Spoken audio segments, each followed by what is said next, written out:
অন্নপূর্ণা ভান্ডার দিচ্ছে, শাশুড়ি ঢুকছে, বৌমা ঢুকছে, বৌমা ঢুকছে, শাশুড়ি ঢুকছে না, এইরকম করে প্রচুর মানুষকে বাদ দেওয়া হয়েছে এই অন্নপূর্ণা ভান্ডার। সেটা সরকার বলতে পারবে কেন করছে তারা এরকম। আমরা তো সরকারে নেই, অন্নপূর্ণা ভান্ডার কিভাবে কে পাবে এটা তো সরকারের গাইডলাইন, আমাদের তো এর নিয়ে কিছু বলার নেই। ওনারা যে বলেছিল প্রতি মহিলা প্রতি মাসে পাবে,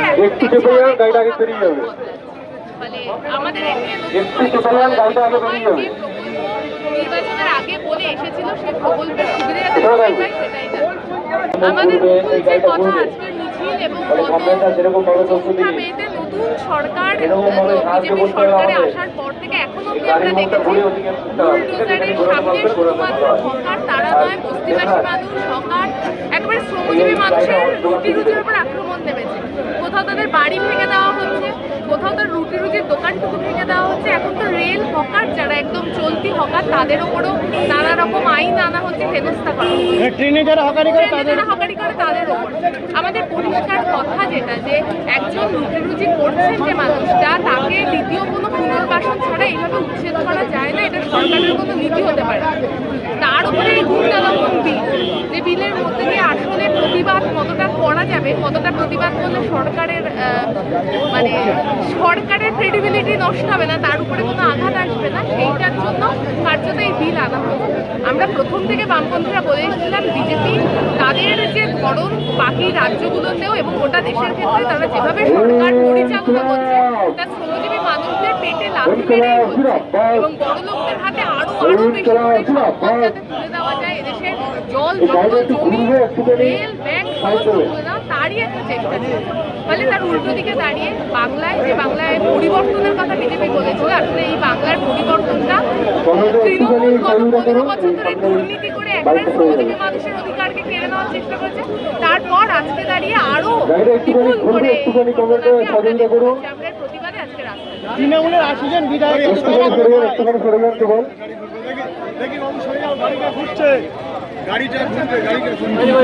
একটু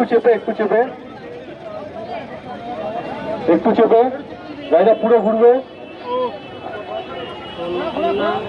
বৌমার ঢুকেতে শাশুড়ি ঢুকেনি, ঘরে ঘরে অশান্তি, মেয়ের ঢুকেতে মার ঢুকেনি, বলবে। তারপরে দেখতে পাচ্ছি এই যে নতুন আরেকটা আইন আছে, এক দেশ এক আইন, এই সরকারের এই বিষয়ে কি বলবেন? কোনোরকম আইন থাকবে না, ধর্মের ভিত্তিতে কোনো আইন থাকবে না, এক দেশ এক আইনের কথা রয়েছে, অনেক ধরনের কথা আমরা শুনতে পাচ্ছি, কিন্তু নতুন করে একবারে শ্রমজীবী মানুষ, খেটে খাওয়া মানুষ, তাদের ওপর যে আক্রমণ নেমে আসছে তা প্রতিহত করার জন্য বা এই যে উচ্ছেদ হওয়া মানুষদের পুনর্বাসনের জন্য কোনো কথা আমরা শুনতে পাচ্ছি না। ফলে আমাদের দাবি এখানে পরিষ্কার যে এইভাবে বিনা নোটিসে স্টে অর্ডার থাকার পরেও আমরা বিভিন্ন জায়গায় দেখতে পাচ্ছি সেখানে আবার বুলডোজার চলছে।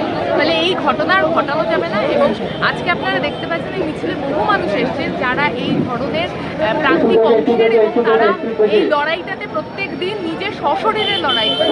ফলে আমরা এই আন্দোলনের মধ্যে রয়েছি এবং এই বিজেপির যে অন্নপূর্ণা ভান্ডার দিচ্ছে, শাশুড়ি ঢুকছে, বৌমা ঢুকছে, বৌমা ঢুকছে, শাশুড়ি ঢুকছে না, এইরকম করে প্রচুর মানুষকে বাদ দেওয়া হয়েছে এই অন্নপূর্ণা ভান্ডার। সেটা সরকার বলতে পারবে কেন করছে তারা এরকম। আমরা তো সরকারে নেই, অন্নপূর্ণা ভান্ডার কিভাবে কে পাবে এটা তো সরকারের গাইডলাইন, আমাদের তো এর নিয়ে কিছু বলার নেই। ওনারা যে বলেছিল প্রতি মহিলা প্রতি মাসে পাবে, ফলে আমাদের